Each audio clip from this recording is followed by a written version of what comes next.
Olá, como vai? Tudo bem?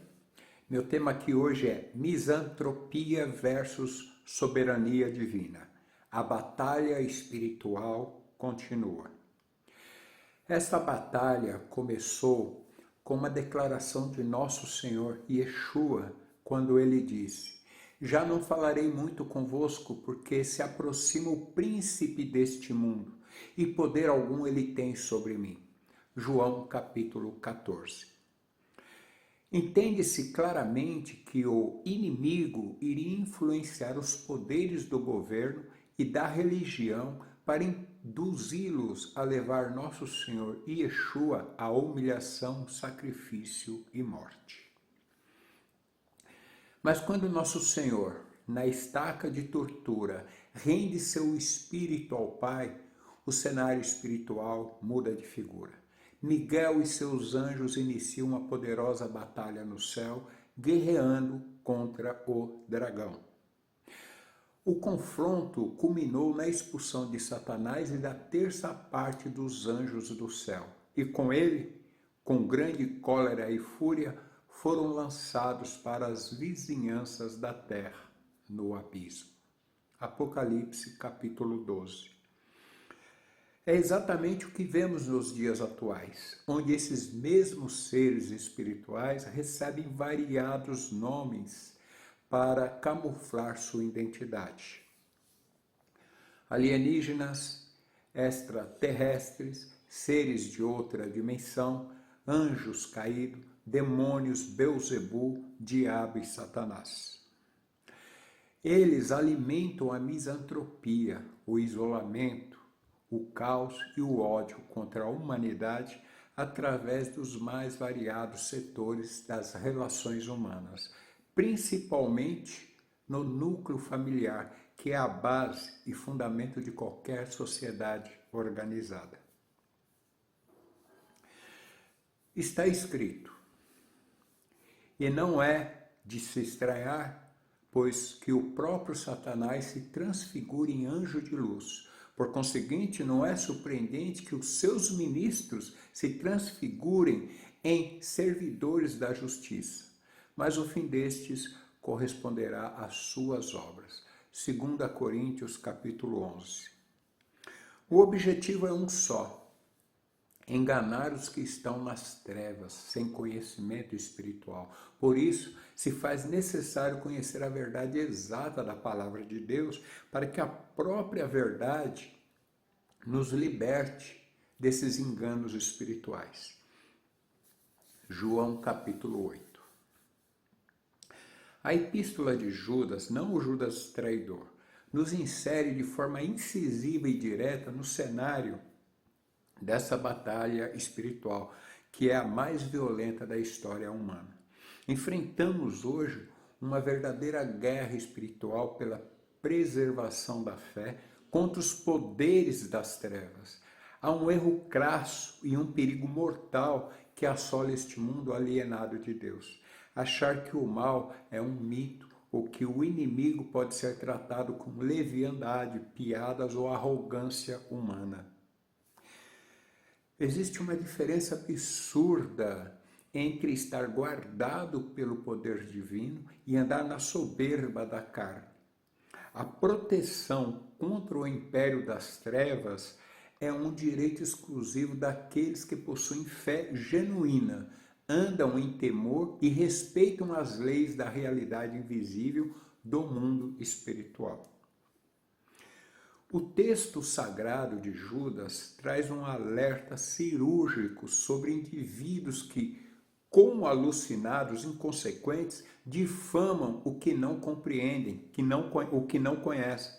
Eles rejeitam as autoridades espirituais instituídas, até mesmo os poderes sobre-humanos das trevas. Entenda o peso dessa realidade através da própria Escritura. Não é eu que digo, a própria Escritura declara. Não foi sem autoridade espiritual do poder das trevas que Satanás ofereceu os reinos do mundo a nosso Senhor Yeshua na tentação do deserto. Mateus capítulo 4. Não foi sem essa autoridade espiritual do poder das trevas que ele pediu licença a Deus para testar a integridade do justo Jó. Jó capítulo 1. Não foi sem autoridade espiritual do poder das trevas que ele próprio, Satanás, se pôs à direita do sumo sacerdote Josué para acusá-lo diante do anjo do Senhor. Zacarias capítulo 3. O apóstolo nos dá um verdadeiro choque de realidade ao lembrar que nem mesmo o arcanjo Miguel, quando disputava o corpo de Moisés, atreveu-se a proferir uma acusação injuriosa contra o diabo. Ele limitou-se a declarar: o Senhor te repreenda. Judas capítulo 1. Nos dias de hoje, não vencemos o poder das trevas gritando com os espíritos iníquos, conjurando demônios com espetáculos teatrais, gritarias confusas ou confiando na nossa própria força espiritual. Não, não é assim. Está escrito que muitos dirão: Senhor, Senhor, não profetizamos nós em teu nome? E em teu nome não expulsamos demônio? O Senhor vai responder, o Senhor lhes dirá abertamente: nunca vos conheci, apartai-vos de mim, vós que praticais a iniquidade. Mateus capítulo 7. Logo, expulsar demônios não é garantia de estar ao lado de Deus. O inimigo possui um poder real e estruturado. Ele só pode ser resistido e vencido quando estamos perfeitamente alinhados, submissos e apegados a Deus, através do conhecimento exato da sua palavra, seguido de uma ilibada conduta santa. Afinal, a ordem é clara: sede santos, porque santo eu sou. 1 Pedro capítulo 1. A nossa vitória contra o maligno não é uma pretensão humana, é um fato jurídico e espiritual estabelecido pelo nosso advogado junto ao Pai, nosso Senhor Yeshua. 1 João capítulo 2. João decreta com autoridade em suas cartas: para isto o Filho de Deus se manifestou, para destruir as obras do diabo. 1 João capítulo 3. O inimigo monta estratégias, fortalezas, sofismas e distrações na mente humana para manter o homem operando no piloto automático do pecado, da soberba, do medo, da dúvida e das distrações deste mundo. Ao meditarmos no desfecho dessa mensagem, compreendemos que o segredo para não sermos tragados pelas trevas é a nossa total submissão à soberania de Yehé, o Deus Todo-Poderoso, Criador dos céus e da terra. O erro de Balaão e a rebelião de Corá acontecem justamente porque homens tiraram os pés da rocha da obediência para andar nos desejos de seus próprios corações. Judas capítulo 1. Mas quando estamos apegados a Deus, portamos armas espirituais capazes de desmantelar o inferno. Paulo nos garante isso em suas cartas, conforme escreveu.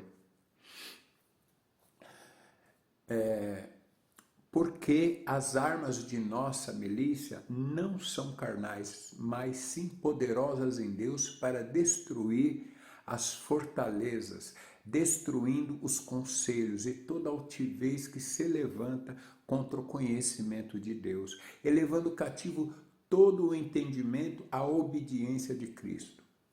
Segunda carta aos Coríntios, capítulo 10.